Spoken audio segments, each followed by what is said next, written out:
Hi, everyone. Hey, today we are talking with Dr. Todd Wilson, author, speaker, theologian, co-founder of the Center for Pastor Theologians, but more so a lot of times, Todd, as I've gotten to know you, quite the entrepreneur from a typical pastor from Wheaton College that I've spoken to. Right. Right. But Yeah, sometimes Tommy, if I could just say, I resonate with that. I I have often thought I had my co-founder of the CPT was the associate pastor with me at Calvary Memorial Church for 8 of my 10 years there, and I used to tease him because he has more of a pastoral wiring than I do. yeah, And I used to tease him. I was like, the congregation likes you better than they like me, because he had more, and we'll get it. I mean, it kind of relates to the Enneagram. He's got more of that pastor disposition, yep, whereas I have more of the entrepreneur wiring. yep. And they both can be fruitful in the life of the church and pastoral ministry. But I just resonate with your comment. Todd, as you look back at your life as well, too, are there stories or patterns that emerge, even when you were a little boy, that gave you that entrepreneurial bent that you look back and say, I could see that even when I was little, this is how I've always been wired? Yeah. Yes. A number of things. I mean, I was always a pretty high energy person. So that's one. And that tends to be the mark of like entrepreneurs is energy. Two, confidence. Yeah. Like I just had that innate confidence. And again, I don't mean that, I'm not saying that's a virtue. So I don't mean to be like stroking my own ego and saying, I just mean to say like, I just had maybe a better way of putting it, a sense of self-efficacy. Like if I put my mind to something, I can do it. And I was able to do that as like a little kid. And not always healthy, right? I mean, there's some unhealthy features to all of that I've had to grow and develop. But that was a second was confidence or self-efficacy. And then I think the third is creativity. Yeah. And I saw this in education in particular. So I've been in school for a long while. I've done a lot of schooling in my life. And I was never the best student, like the best SAT score, the best test taker, but I was always pretty creative, like being able to put ideas together. It's that like visioning capacity. So that's what I saw about my background that relates to entrepreneurialism. And Todd, I say this because when I was younger, it looks like we're about the same age. I played with G.I. Joes and Transformers.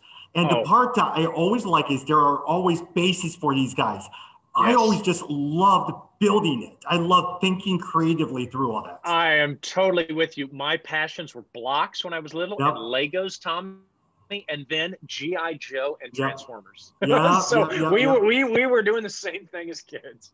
And I realized then I built cell towers for about 10 years, but then I worked in a traditional Bible school in Chicago, Illinois, and it was very top down, at times a little bureaucratic. I realized my brain doesn't fit well in this because I was always thinking of different ideas, but they said, well, Tommy, did you get approval for this? We got to bring it to committee. And I'm sitting there, but why can't you just do this and do this? And I struggled in that environment.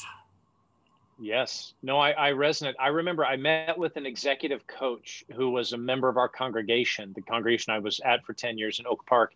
It was actually after I stepped down. It was about a year after I stepped down. And he was an executive coach, and he had this strength assessment tool he used with clients. And he was just doing work with me for free, just as a friend. And he had me take this particular strengths test called Forte. And he, we were reviewing the results over lunch one day, and he was basically making the point, like, you're an entrepreneurial sort of out of the box personality. And his name was Reggie. And I said, Reggie, what was I doing pastoring a church for 10 years? And he said to me, Todd, I was surprised you stayed as long as you did. Got it. So, I mean, I'm looking at it, graduated from Cambridge. From that point on, worked at College Church of Wheaton, then worked at Calvary Church, then started and co-founder of the Center for Pastor Theologians. At what point did you realize it's time to walk away as the pastor? I love the Lord. I'm going to serve in full-time ministry. Great question. But it's time to walk away. It's a great question. I agonized with that for about 3 years, Tommy. The Lord was doing something in my life and heart, and it took a couple of years to get to a place where I felt assured or confident or convicted, clear to step away, because I'm from the old school of pastoral ministry. My two mentors were Kent Hughes at College Church, whom you know, and John Piper, where I served on staff for 2 years, both of whom were pastors of the churches they led for over 3 decades in John Piper's case, and almost 3 decades in Kent Hughes's case. So I was very much of this mentality. When you're called to a church as a senior pastor, you go there and you stay there for the rest of your life. That was a deep pastoral conviction of faithfulness, steadiness, consistency. But I will tell you, by year about 7 at Calvary, or 8, the vision that I had for the church coming into the church had been realized. And I don't mean it in all the fullness that I was imagining in my wild imaginations about what the church would be. I don't mean to give that impression. I just mean to say the basic picture, the culture, the vibe, the direction, the ethos of the place, that had come to fruition. There have been some deep kind of philosophical and theological changes during my time there that were challenging in many ways, but they had kind of happened over the course of about 7 years. And by year 7 or 8, I started to realize, I started to have this feeling, perhaps what was mine to do at Calvary has been done. And I sat with that and wrestled with that. And then I looked around, and it really came to this. The church was in a very good spot. And so I felt good. I felt freedom to step away. I never would have stepped away if it wasn't in a good spot. I felt like I had accomplished what I was called to do for the church, which is basically to provide a sort of theological and cultural, philosophical transition for the church from where it was 10 years earlier to where it was when I left. Thirdly, my colleague at the church, who was the associate pastor, he was eager to step into senior pastor leadership. But he, as he put it, unless I got hit by a bus, he was not going anywhere. And so I knew that was happening. And then fourthly, was where the CPT was at, the Center for Pastoral Theologians. We actually started it when I was at College Church about 10 years earlier. And my colleague and I were just running it sort of on the side part-time. But it was there were all sorts of growth potential for the CPT, but it required full-time leadership. Yeah. And so those 4 factors came together over the course of about 6 months, and it just became crystal clear to me, time to step away from Calvary. It's in a good place. My colleague can step in to become the senior pastor, and he's done that. The CPT needs new entrepreneurial and full-time leadership, and I'm eager to do that. And so that all came together, and it was the Lord leading.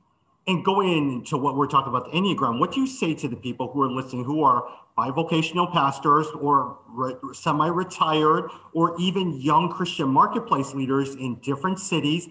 What do you say to those guys as they're wrestling with calling? They love the Lord. They don't see themselves in full-time ministry.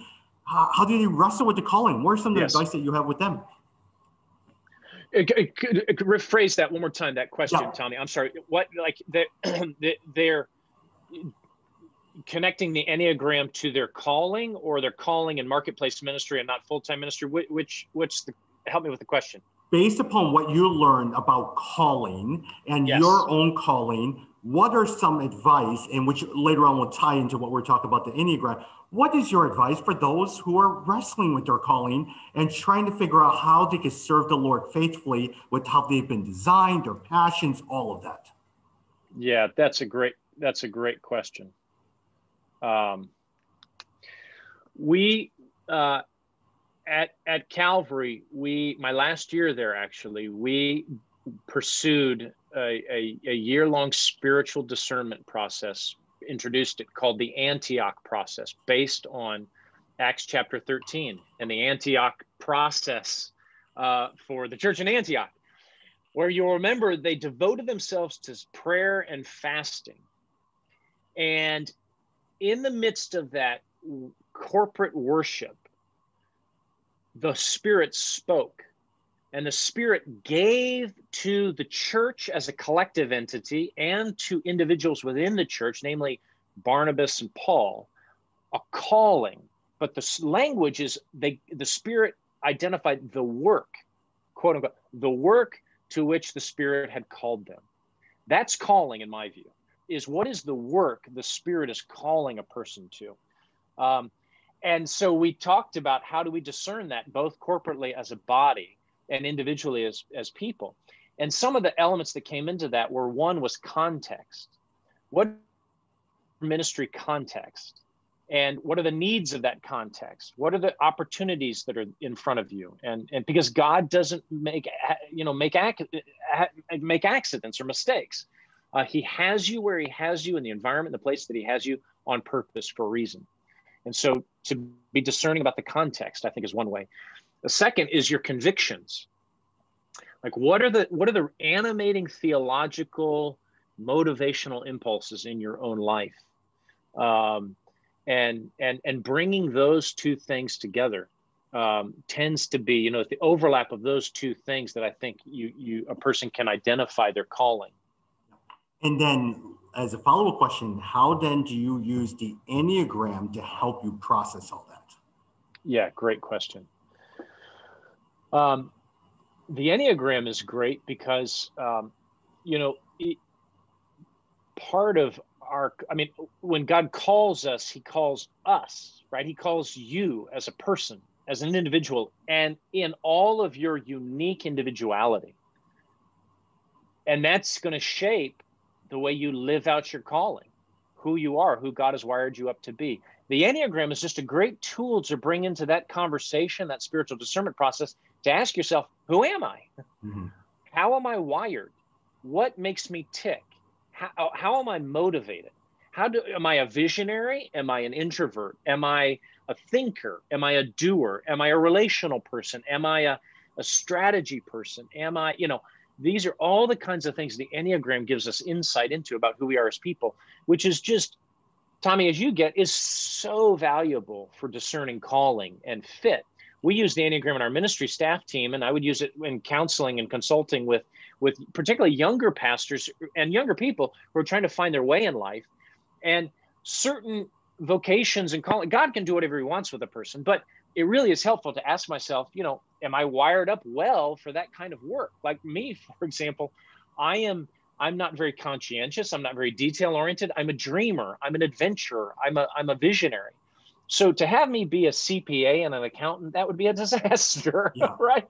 It'd just be a total disaster. And that's very clear from my Enneagram personality type as an 8. I could be an entrepreneur. I could be an organizational leader, but not a detail-oriented person. I'm not going to do well in that space. And we could do the same with all the different Enneagram types. So it's very helpful in that respect. Yeah.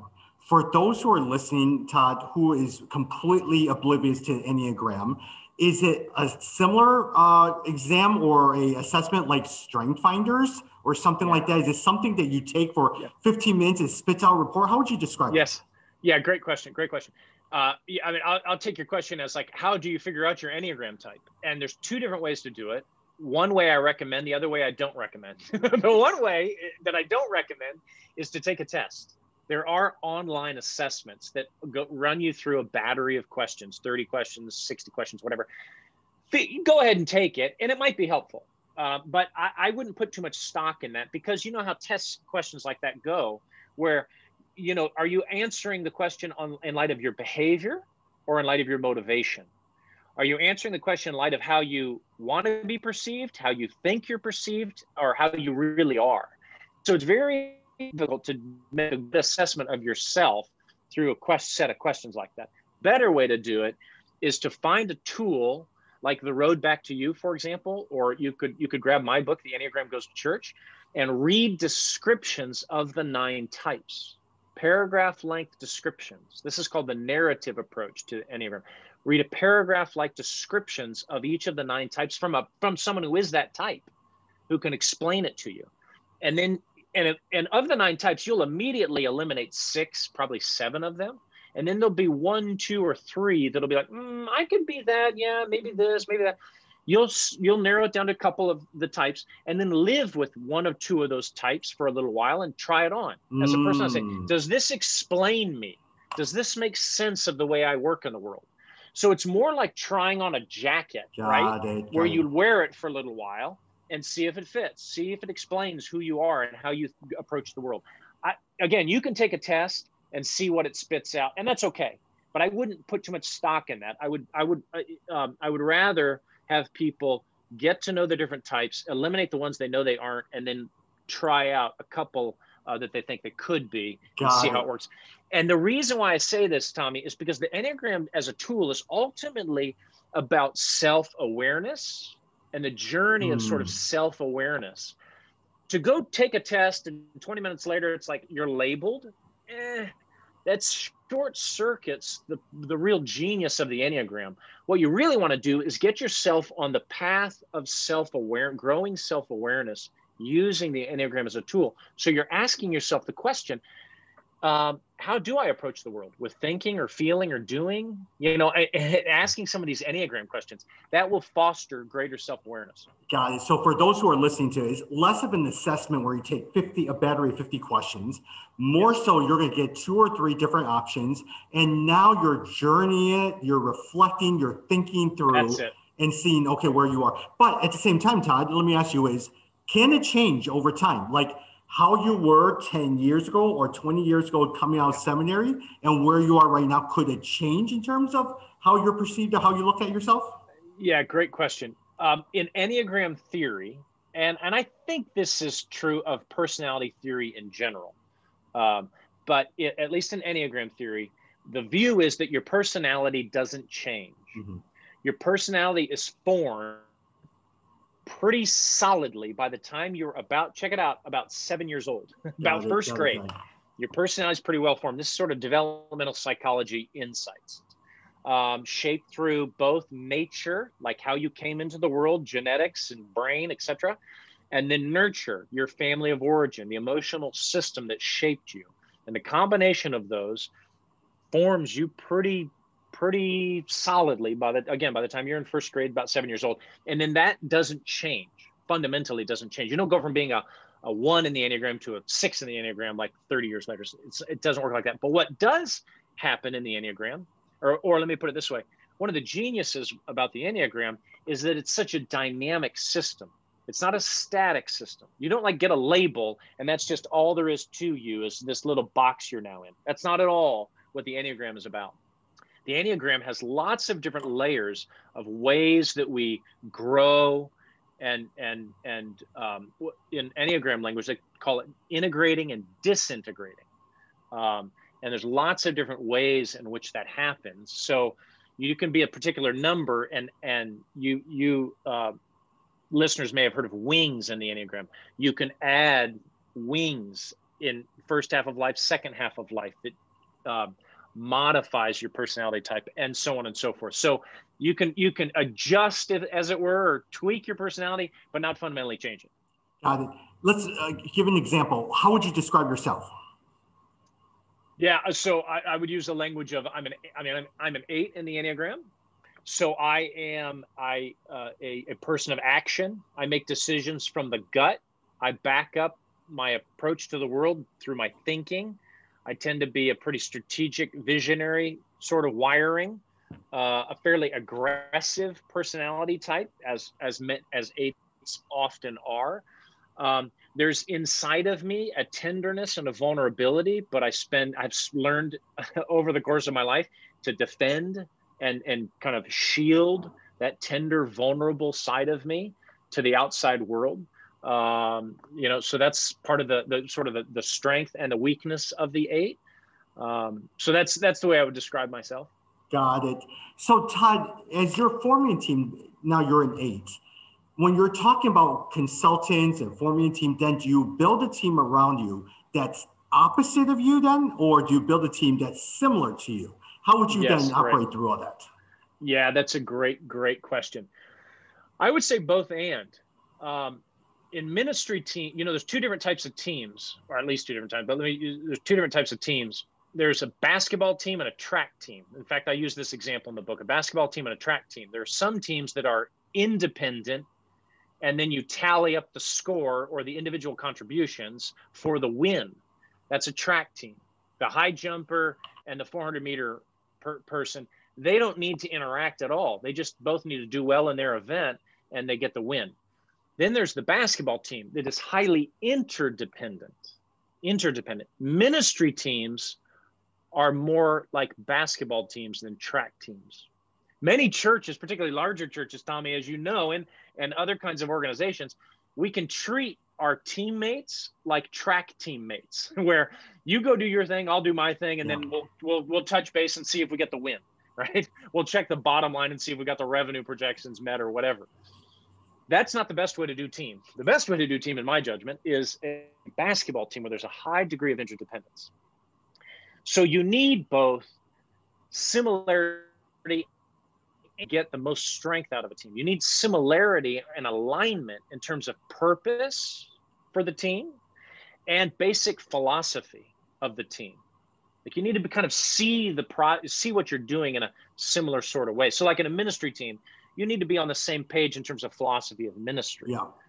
Otherwise, it's going to be a challenge.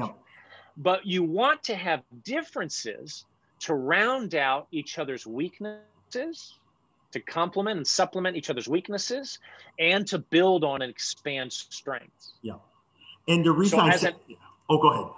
I was just going to say, so like me as an 8, I gave you a few descriptions of who I am. I'm aggressive, I'm creative, I'm high energy, I'm impulsive, I'm impatient. I'm not detail oriented, I'm not very thoughtful. Much of the, I'm just kind of go forward, push forward, push forward, push forward. That's great as a pastor leader, but that's also, as you can imagine, that's got some real challenges as a pastor leader. I had to build a team around me that would shore up many of my weaknesses. Otherwise, the church was going to be underserved. And I would commend that way of thinking to anybody. You might be a different personality type, a more steady, methodical, detail-oriented person. You're going to need to put around you some creative, high energy, communicative, relational people. Otherwise, there may be some weaknesses there as well. Todd, as you're describing yourself, you remind me of me. I think we're very similar in personality. Yes. I still remember when I was a lay leader overseeing our college ministry in Chinatown, Chicago, and there was a youth college ministry of 13 people. Well, I love the challenge of growing it to 90, 95 students and building a team around it. Yes. But the biggest complaint is I wasn't very sensitive. I wasn't very caring. I didn't really think too much about it. I just push. Oh, totally. Yeah. I've heard it all, brother. I've heard all of that. Sorry to interrupt you, but just to say, one of the more painful things that was ever said to me as a pastor was when a congregant came into my study about 5 years into my ministry at Calvary and looked at me after, probably 20 minutes of conversation and just shook her head and said to me, Todd, when we called you, we thought we were calling a pastor. Yeah. Which was, needless to say, fairly painful. But, in retrospect, I can look and say, and I think I know what she means by that. Correct. I think I know what she means by that. In humility, I have to own, I think I get that. Yeah. I think I get that. And I realized, and even going with what you were saying before, is early in my leadership career, when I first started at Resource Global and all the other stuff, I was going to hire people completely opposite of me. But I realized we didn't have alignment. The whole thing came crashing down because we were always button heads, always not looking at different things because we weren't aligned, but we had different skills that helped us grow. But we were like that track team, going all out and doing all this different. I had to learn how to put a team together that fit our personalities.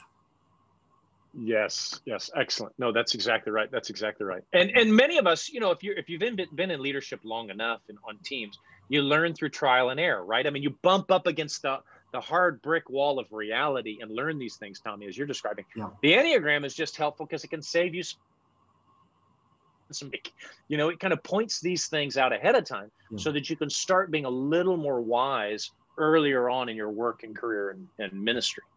Switching gears a little bit is you talked about your theological bent, mentored by Pastor Ken Hughes, John Piper. I tend to have more of a reform bent, gospel-centered. Gospel Coalition is. What do you say to those individuals or whoever says, there's mysticism surrounding it. It's not gospel-centered. It should be about the gospel. What do you say to that group? Yes, I say you're exactly right. Much of the Enneagram teaching, our teachers of the Enneagram and the way it's taught and presented can be quite mystical or overly frankly, kind of new agey, to be honest, to be blunt. And Christians need to be careful with that, therefore. But here's my thing, Tommy. All truth is God's truth. That's a lesson I learned as an undergraduate philosophy major at Wheaton College years ago now, where there, as a philosophy major, we didn't just study St. Augustine and St. Thomas Aquinas and the Christian Soren Kierkegaard and, Christian philosophers. We studied atheistic German philosophers like Friedrich Nietzsche and, and Schopenhauer and so on and so forth. And I remember thinking to myself, what are we doing studying all these non-Christians when this is a Christian college? We should be studying just Christians. I mean, we need the bad fruit comes from bad trees, like these non-Christian thinkers. And the great insight I picked up at Wheaton is that all truth is God's truth. If something is true, it belongs to God. It emanates from the mind of God. It is the way in which God has wired the world. And so with the Enneagram, here's what I want to say. The Enneagram is helping us see something true about the world, in particular, people. If you've spent any time with the Enneagram, you know this to be true. Like there are patterns to personalities, and the Enneagram, man, it's a pretty good lens on these true features of who we are as human beings. And insofar as it's true, it's God's truth. And Christians, therefore, should appropriate that and utilize that, even if it comes from a non-Christian source, or non-Christians use the Enneagram and use it in keeping with their own view of the world, whether it's New Age or whatever. But Christians don't need to do that. Christians need to appropriate it. The way I put it in the book is transposing the insights of the Enneagram into a Christian key, like taking a musical note and transposing it into a different key. So too, we can, I would say to skeptics of the Enneagram that are worried that it's not gospel-centered enough, I would say, fair enough. Often it isn't. But that shouldn't be the end of the story.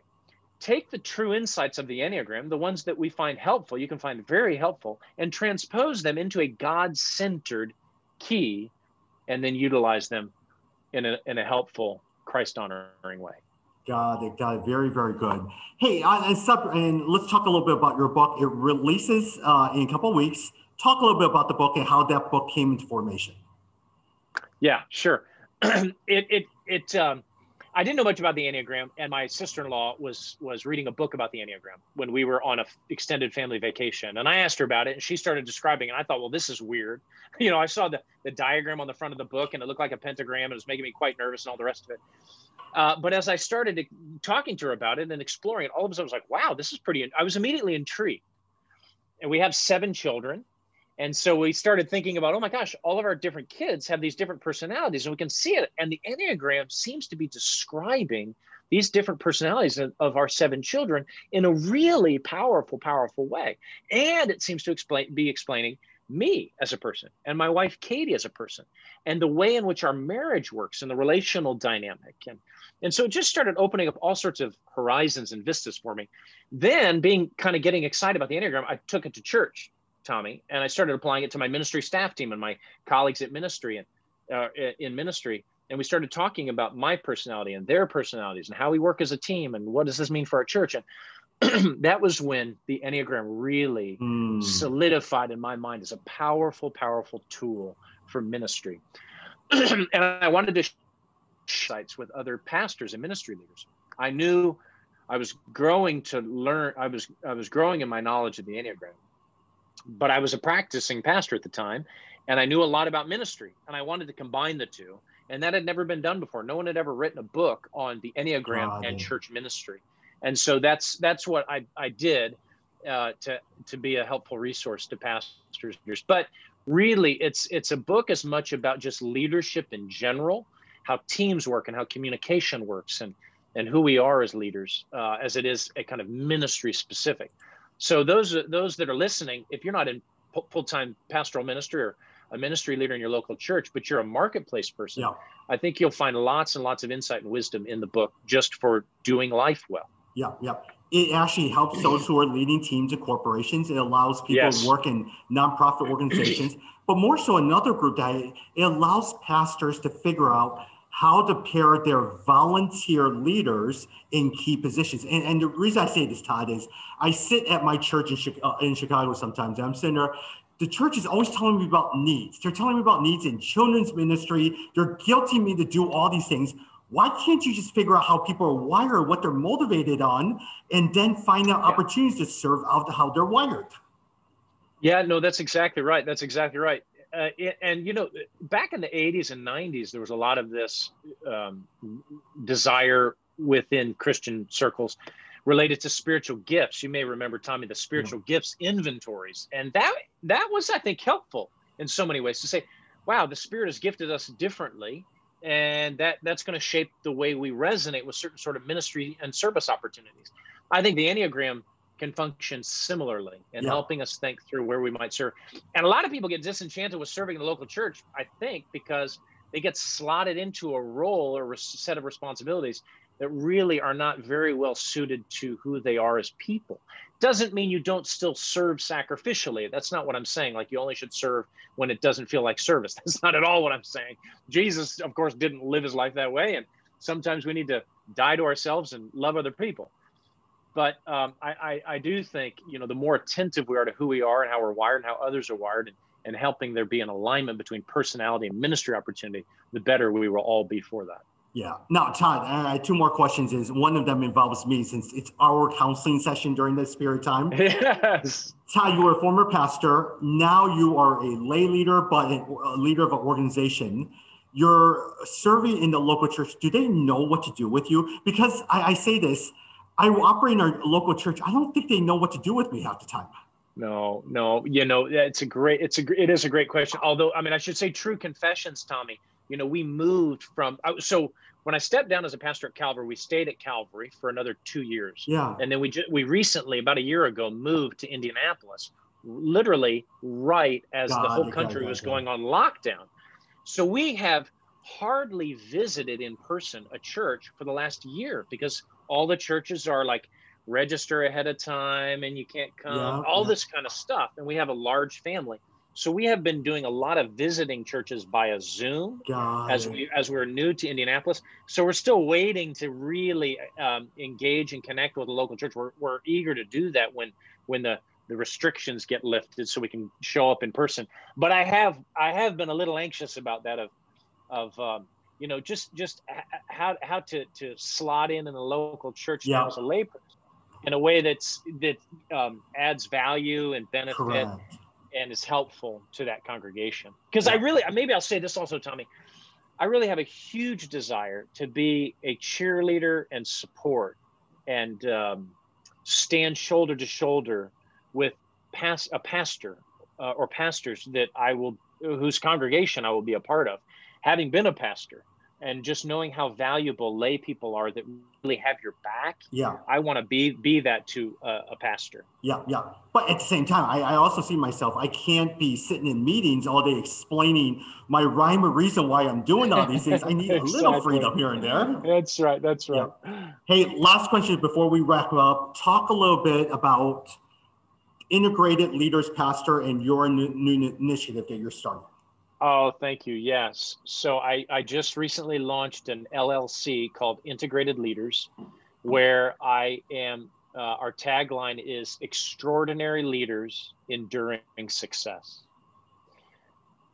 Too many high capacity, talented leaders collapse under the weight of their own success. I think those of you listening, no doubt, have seen this time and time again, and oftentimes it's tragic, where someone gets on the career ladder and can climb it very quickly because they're a very capable, talented person. But then their life starts to fray, and others around them can see it. It starts to fray, and then things start to unravel. And sometimes it can be a colossal collapse and disaster. Again, we see that all the time. Shows up in the pages of Christianity Today from another exceptional pastoral leader who has a major collapse and failing.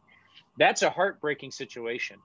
I'm really passionate about helping high capacity leaders become integrated leaders, where they are combining not just spiritual formation, but also psychological healing into an integrated whole, so that, as I like to put it, Tommy, they're not only holy, they're whole people as well. That's what the LLC is about. It emerges out of my own journey of wanting to be that kind of a person myself. a journey that I've been on for about 5 or 6 years now, really trying to grow in my own personal integration, and now wanting to share that and help others do the same. Now, would this be more classroom coaching, one-on-one? It's coaching. This is one-on-one leadership consulting and coaching. So there may be leaders that are listening to this that would resonate with this and should reach out to me. I would love to interact with them if they. I'm really looking for people between the ages mid-career and midlife. Those are kind of the ideal profile between the ages of 35 and 55, who are high capacity, exceptional leaders. They've already have a demonstrated, proven track record of exceptional leadership and service, but want something more. They want a career and a life that's sustainable, and that's growing in significance, not just a flash in the pan that's short-lived, but really a legacy they're trying to leave. I would love to work with those kinds of people. Where can they find more, get more information? How do they get in contact with you? Yeah, you can contact me at my email, toddadamswilson@gmail.com, or the Center for Pastor Theologians. You can find my contact information there, or you can check out integratedleaders.org. Integratedleaders.org. If you check it out right today, it's still being kind of find a website. So give it a couple of days and you can find the contact information there, integratedleaders.org. That's integratedleaders.org. Todd, thank you so much for taking time out to talk, and I really appreciate it. Delighted to be with you. Thanks so much, Tommy. We'll talk soon, everyone.